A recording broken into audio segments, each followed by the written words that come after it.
Hi guys, my name is Kiera, also known as Hobo Kiki, and today is Saturday, so we'll be doing a Sketchy Saturday video. If you're new here, hi, how are you? I like to basically just sketch in my Hobonichi cousin, this baby right here, every Saturday. And it's new to me too, something that I just decided to start. For this episode, we'll be filling out this little title page here. This is for the month of March. I am going to basically focus on something that I love since March is my birthday month, and that is going to be the video games that came out around March and like games that I've been obsessed with. So there are three in particular, and I am going to start with one that came out on the later side of March, but still March nonetheless. And, I think everyone's obsessed with this game. It's called Schedule One. And look, if you watch any kind of like video game YouTubers, or maybe your kids do, you've seen this game all over YouTube. It's a phenomenon at this point. Phenomenon. Sorry, you guys know that I do these voice recordings at 3 a.m, so you'll have to excuse me. But at the end of the day, what I'm just trying to say is that this game has everybody in a chokehold. And you know what I love about it is that I'm pretty sure it was created by one singular developer, which is amazing that, they created a game all by themselves that's competing with the big boys out there. Oh, and speaking of competing with the big boys, did you know if you're into video games, did you know that they're being like I think sued by another video game company that has, I guess, a similar game, but is different. But they're basically trying to sue them for copyright, that they copied them, which is like, why? I guess because they're similar games with similar mechanics, but to me, it's not like a straight up copy. I don't know. I just think it's kind of weird that it's just this big company going over or trying to go against this one singular person that just made a video game that everybody's loving. And I don't know, it's giving Drake. It's giving Drake because I feel like they're just mad that they lost. Essentially, they both have like a similar video game, and we'll talk about the video game in a second. But they have a similar video game, and I guess they were okay going toe to toe with it. But when they saw that, um, the what is it called, Schedule One was being, more well received by everybody. Everyone was really like feeling that game more. Then here's where the lawsuit come in, and it's just like, come on now, is that necessary? I guess. I guess if you made something that I don't know. I don't think it's necessary, y'all. I'm trying to like see it from all ends because I like to give people the benefit of the doubt. But it's just like, no, for me, it feels like it's a bigger company that's upset that a smaller company made something similar that everyone likes more. If you're wondering what the fuss is about, what are the games even about? Well, the title of the game should give it away, Schedule One. If you've ever, like, been on the streets or maybe you worked in the medical field, you should kind of understand what Schedule One is.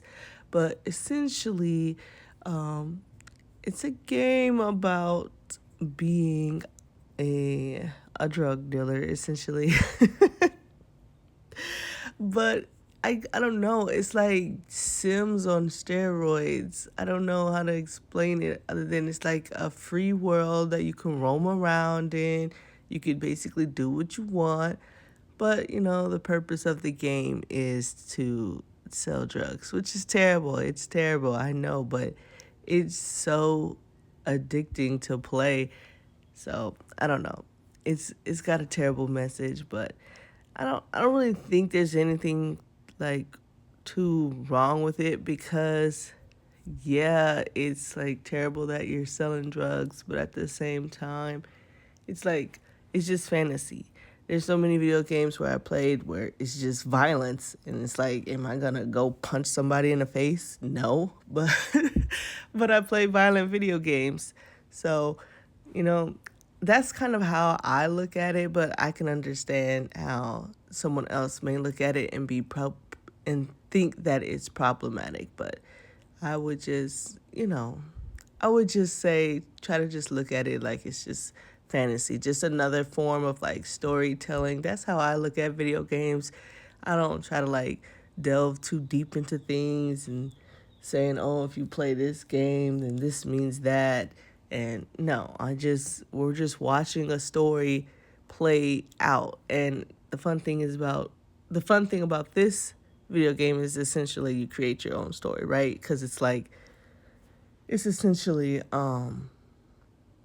you know what it gives me? It gives me like Grand Theft Auto vibes, which is like that's crazy that everything leads down to Grand Theft Auto, and they still haven't released the sixth one. But it is what it is. But yeah, so yeah, I guess say Grand Theft Auto vibes, but it doesn't get that explicit, and you know how explicit Grand Theft Auto can get.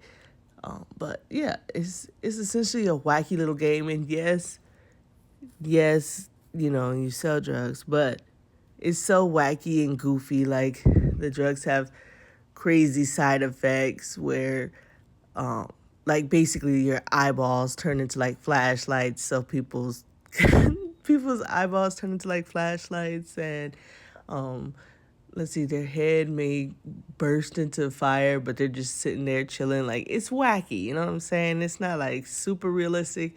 It's like, yeah, the underlying message is problematic because because you're selling drugs to the community, but at the same time, it's like, who's taking this super seriously? So I don't know, but be warned if your kid play wants to play Schedule One, then that's something that you're going to have to think about. I'm not going to let my kids play it. They don't even play those kind of like free roaming video games. I don't think they even like them, but that's beside the point.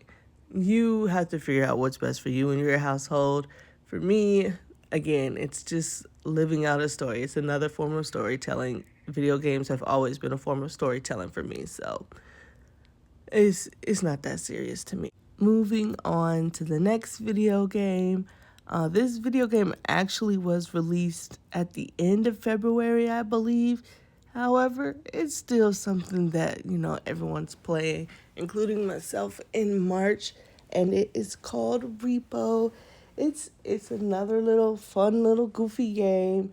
What could I compare it to if you play video games?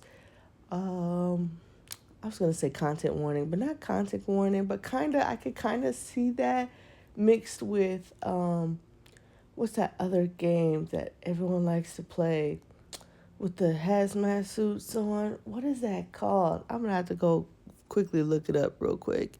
Lethal Company. That's what I meant to say. Yeah, that one came out a while ago. But yes, Repo reminds me of Lethal Company. It's like if Lethal Company and content warning both came together and had a goofy little child, that would be Repo. So essentially, like, you're like these little robots, and it's best to play with your friends, right? So you're these little robots, and you go around and you grab like items that are worth some money, and you try to bring them back to your ship. You got to be careful when you're picking them up, because if you hit them on like edges such as walls or table ends, then you can like depreciate them, and bring down the value. And yeah, the crazy thing is that there's also like these monsters that are chasing you, and mics on. You have to have mics on. That's the best part because they can hear you, and it's just fun and goofy and a great way to pass the time. So, yeah, very excited about that game. It's just fun to play with friends. Lastly, in early March, um, what came out? Split Fiction came out early March, and wow, that is a beautiful video game. 10 out of 10. Would recommend if you have a friend. I didn't even mean to rhyme, but I'm just that girl. Anyways, if you have a friend that plays video games, play with them. It is a co op storytelling game, and it is so beautiful. It basically follows these two girls who work for this company who essentially like brings dreams to life, like ideas and stories to life, virtually, basically. And they basically get stuck together, in which they have to help each other basically get out of this little virtual world. And it's so interesting. The mechanics in that game, it's like they are trying to bring co-op back, and I love the creators and the developers for that because you really have to work together with the other person to basically get through the whole story. This is a team game. You have to work together with someone to get through the story, and the graphics are beautiful. The game mechanics are fun, and then it's like nostalgic at the same time because like you're entering these different worlds where if you played video games, they remind you of other older video games. It's like they're paying homage to them, and it's just so beautiful. I really do think that they're in the running for game of the year because it is crazy. Like that game is so crazy. Never mind that it has like an interesting plot.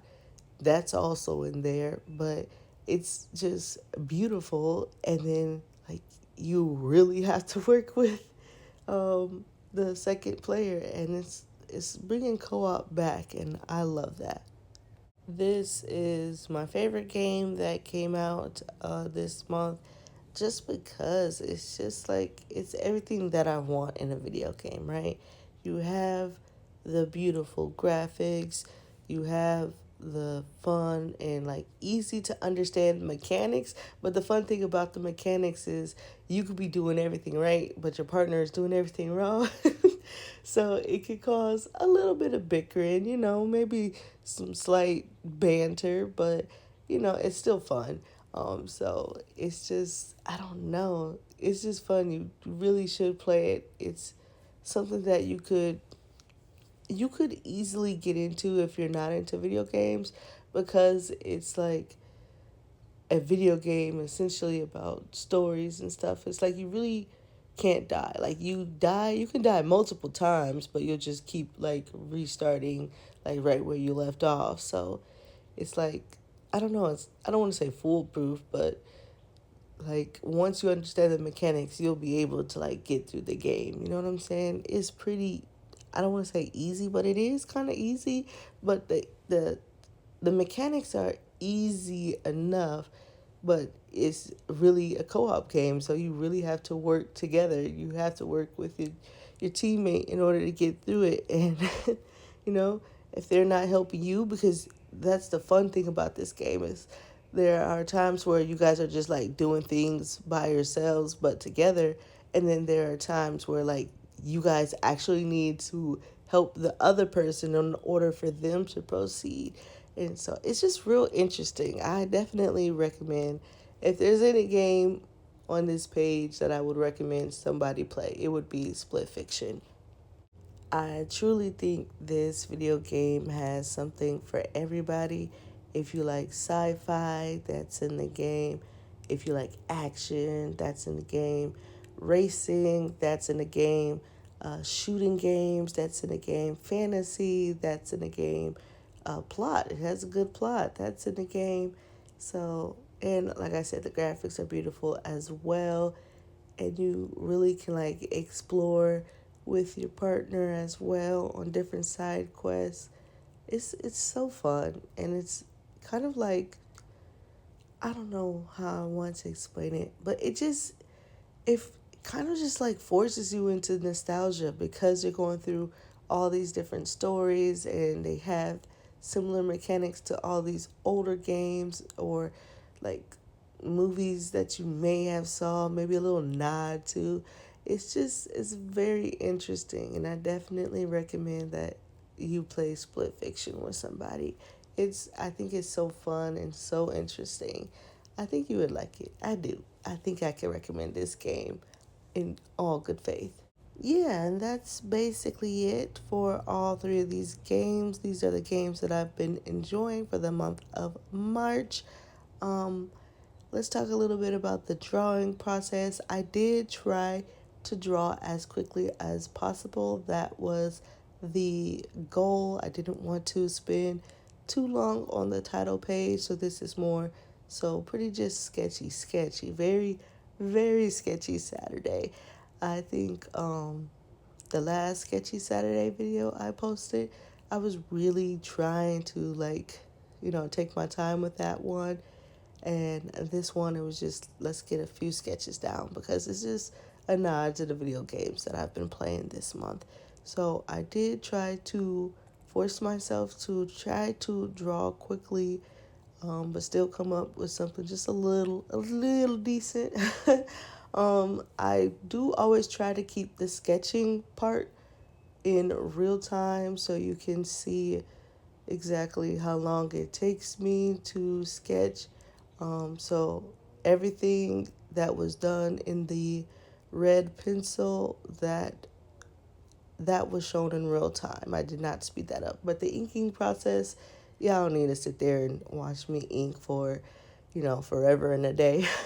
The inking process, I kind of take a little bit more time on because, once I put that line down, I cannot pick it back up. So I do try to like take a little bit more time on that, and that results in I don't know, just boring strokes that I don't think you guys would like to watch.